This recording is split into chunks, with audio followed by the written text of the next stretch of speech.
நம்ம படத்தோட ஹீரோவான ட்ரூமேன் அவன் பிறந்ததுல இருந்தே இப்ப வரைக்கும் அவனோட அன்றாட வாழ்க்கையே ஒரு லைவ் ஷோவா ஒரு சேனல்ல டெலிகாஸ்ட் ஆயிட்டு இருக்கும், பிக் பாஸ் ஷோ மாதிரி. பட் இந்த விஷயம் ட்ரூமேனுக்கு மட்டும் தெரியாது. ஆனா அவனை சுத்தி உள்ள எல்லாருமே பெய்ட் ஆக்ட்ரஸ் தான். அவனோட ஒய்ஃப், ஃப்ரெண்ட், நெய்பர்னு எல்லாருமே இந்த ஷோக்காக ஒரு தனி ஐலாண்டையே ஒரு பெரிய சிட்டி மாதிரி உருவாக்கி வச்சிருப்பாங்க. எப்பவாவது ட்ரூமேனுக்கு ஏதாவது சந்தேகம் வர மாதிரி இருந்தா அதை எதையாவது பண்ணி சமாளிச்சிருவாங்க. அப்படிதான் ட்ரூமேன் ஆபீஸ் போறதுக்காக வெளியில வருவான். அப்ப வானத்துல இருந்து ஒரு பொருள் வந்து விழும். அதுவும் ஷூட்டிங்காக யூஸ் பண்ற பொருள் தான். அதை பார்த்து ட்ரூமேன் குழப்பத்துல இருக்க அப்போ கார்ல போயிட்டு இருக்கும்போது எஃப்எம்ல என்ன சொல்றாங்கன்னா, ஒரு ஃபிளைட் கிராஷ் ஆகி அதுல இருந்து பொருட்கள்லாம் சிட்டில பல பகுதிகளில் போய் விழுந்துருச்சுட்டு சொல்ல, அதை கேட்ட ட்ரூமேனுக்கு குழப்பம் சரியா போயிடுது. ட்ரூமேனோட அப்பா சின்ன வயசுலயே தண்ணியில மூழ்கி இறந்திருப்பாரு. அதனால அவனுக்கு தண்ணி பார்த்தாலே ரொம்ப பயம்.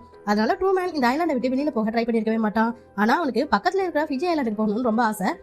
ஏன்னா ட்ரூமேன் காலேஜ் படிக்கும்போது ஒரு பொண்ணை லவ் பண்ணி இருந்திருப்பான். ஆக்சுவலா ஸ்கிரிப்ட் படி அவ தான் ட்ரூமேனுக்கு வைஃபா வந்திருக்கணும். பட் அவ உண்மையாவே ட்ரூமேனை லவ் பண்ண ஆரம்பிச்சிருந்திருப்பா. அதனால இந்த ஷோவை பத்தின உண்மையெல்லாம் அவன் கிட்ட சொல்லலான்னு பாக்க அப்ப அவளோட அப்பா வந்து அவ பைத்தியம்ன்ற மாதிரி ட்ரூமேன் கிட்ட போர்ட்ரேட் பண்ணி இழுத்துட்டு போயிடுவாரு. அவளும் போறப்ப நான் ஃபிஜி ஐலாண்ட்ல தான் இருப்பன்ற மாதிரி சொல்லியிருந்திருப்பா. அதுக்கப்புறம் ட்ரூமேனோட ஃப்ரெண்ட் கேரக்டரையே அவனுக்கு வைஃப் ஆக்கியிருப்பாங்க. அவளை மறக்க முடியாம தான் ட்ரூமேன் ஃபிஜி ஐலாண்டுக்கு போகணுன்ற எண்ணம் எப்பவுமே இருந்திருக்கும்.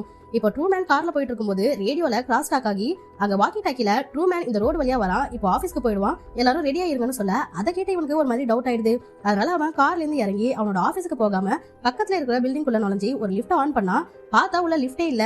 வெளியில இருந்து பார்க்க மட்டும் தான் லிஃப்ட் மாதிரி ரெடி பண்ணி வச்சிருக்காங்க போல. இவனுக்கு டவுட் அதிகமாகிட்டே இருக்கு. அப்பத்துல இருந்து அவன் பாக்குற எல்லாருமே சந்தேகப்பட ஆரம்பிக்கிறான். வைஃப் மேலேயே சந்தேகம் வந்து அவ ஒரு நர்ஸா ஒர்க் பண்ணிட்டு இருப்பா. அவளை ஒரு நாள் லீவ் போட சொல்ல அவனும் இல்ல முக்கியமான ஆபரேஷன் இருக்கு, லீவ் எடுக்க முடியாதுன்னு சொல்லிடுறா.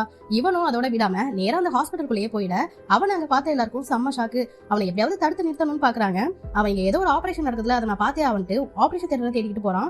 அதுக்குள்ள அங்க உண்மையாவே ஏதோ ஆபரேஷன் நடக்கிற மாதிரி செட் பண்ணிடுறானுங்க. ஆனாலும் இவனுக்கும் சந்தேகம் தீரல. அதனால இனிமே நான் இங்க இருக்கவே மாட்டேன், ஃபிஜி ஐலாண்டுக்கே போறேன்ட்டு கிளம்பிட.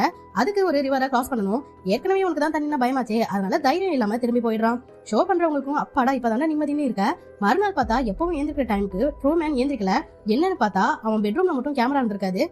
அதனால எல்லாருக்கும் டேக்கா கொடுத்துட்டு ஆள் எஸ்கேப் ஆகி தண்ணி மேல உள்ள பயத்தெல்லாம் சமாளிச்சு ஒரு போட்டை எடுத்துக்கிட்டு கிளம்ப ஷோ டைரக்டரும் அவனை எப்படியாவது தடுத்தாவணும்ட்டு பெரிய பெரிய அலையெல்லாம் உருவாக்குறான், புயலெல்லாம் உருவாக்கி பாக்குறான். ஆனா எதுக்குமே அசராத ட்ரூமேன் நான் போயே தீர்வுன்னு பிடிவாதமா இருக்க. டைரக்டரும் மனசு மாதிரி சரி அவன் போகட்டும்னு விட்டு சொல்லிடுறாரு. லைவ் ஷோல இதை பார்த்துட்டு இருக்கிற மக்களும் அவன் ரியல் வேர்ல்டுக்கு வரணும்ட்டு ஆசைப்பட்டு என்கரேஜ் பண்ணிட்டு இருக்காங்க. இப்ப அவனோட போட் ஒரு வால்ல இடிக்குது. அதுல ஒரு டோர் இருக்கும். அதை ஓபன் பண்ணிட்டு ட்ரூமேன் உள்ள போக இதை ஷோல பார்த்துட்டு இருந்த ரியல் வேர்ல்ட்ல இருக்க அவனுக்காக வெயிட் பண்ணிட்டு இருக்க முன்னாள் காதலியும் அவனை வெல்கம் பண்றதுக்காக ஆசையா போறா. அதோட இந்த படத்தையும் முடிச்சிடுறாங்க.